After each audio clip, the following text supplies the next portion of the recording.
La máquina del tiempo. Un cuento de la escritora peruana Yelina Puliti Carrasco. Los estudiantes entraron ruidosamente al aula de clase. Tras ellos llegó la maestra, cerrando la puerta de golpe. «Parece que está de mal humor», murmuró alguien. La maestra abrió su libro y empezó a escribir en el pizarrón. Nos quedamos viendo la segunda ley de la termodinámica. Usted dijo que lo que llamamos tiempo no es más que la medida de cómo va evolucionando el universo, le interrumpió un muchacho. ¿Es otra cosa el tiempo? Es una unidad física, dijo un joven desde el fondo del aula. Se lo trata como una unidad física, pero no es como una unidad de masa, carga eléctrica o fuerza. Tampoco es un campo como el campo gravitatorio o magnético. Pero es real, dijo un alumno. Los relojes avanzan, se suceden el día y la noche, envejecemos. Todo eso no es más que evolución de sistemas físicos. La Tierra rota sobre su eje.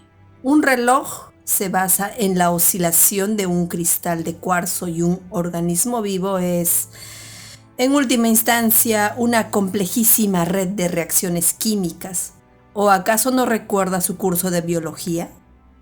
Sí, está de mal humor, pensó. La maestra contempló un rato el campus de la universidad por la ventana y continuó.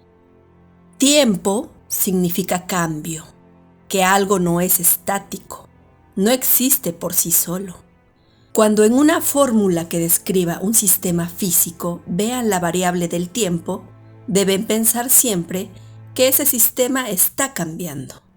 Lo que llamamos segundo no es más que un número determinado de oscilaciones de un cristal de cuarzo o la frecuencia de vibración atómica en un reloj atómico.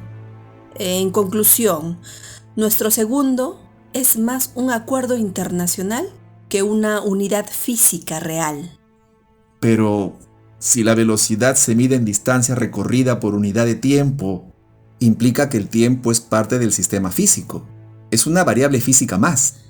Implica que es necesario que esté usted ahí con su reloj para poder medir cuántos metros se han recorrido en tantos segundos. ¿Y una luz que se enciende?, preguntó un joven. Ha cambiado su estado, y yo no veo la variable del tiempo por ningún lado. Ha olvidado su curso de electrónica.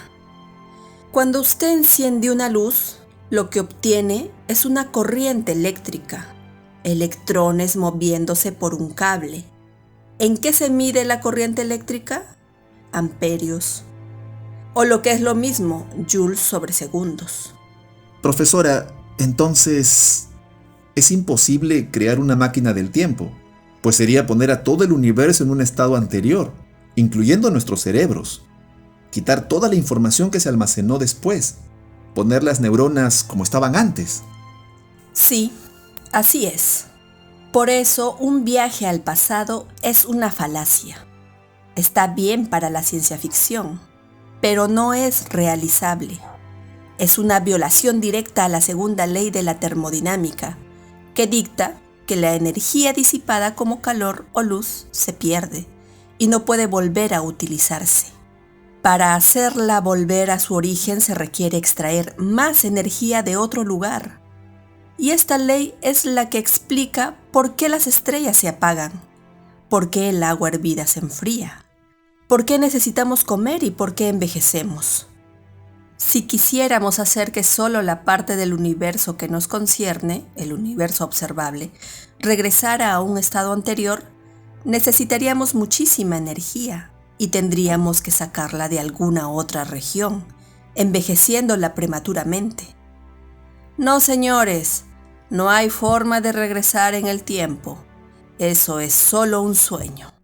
No hay forma de escapar a la segunda ley.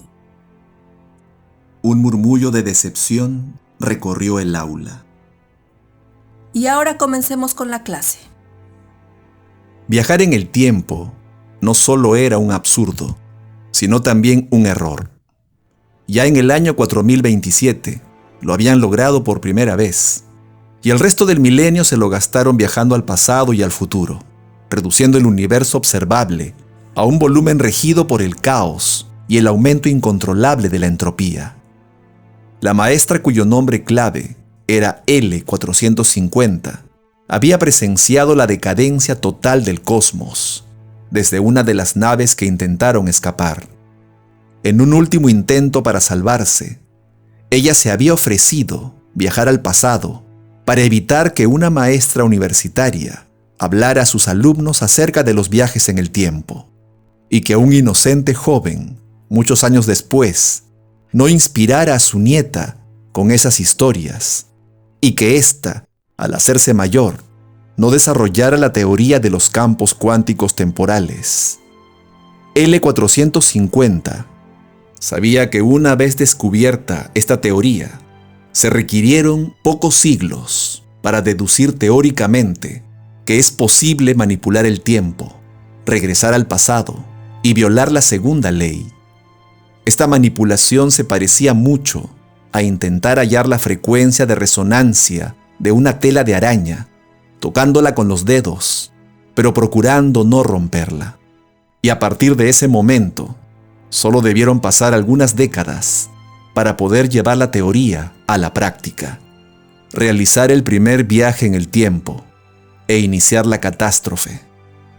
Por todo ello, L450 ocupó el lugar de la maestra universitaria, la que ahora yacía en una morgue, y se dedicaría el resto de su existencia a predicar que eran imposibles los viajes en el tiempo, incluso sacrificando su regreso a su propia época. Viajar en el tiempo es un deseo humano, no una necesidad cósmica, se dijo mirando por la ventana una vez acabada la clase. Son los humanos los que queremos viajar al pasado para arreglar lo que se hizo mal. Es así de simple. Recogió sus papeles y salió del aula.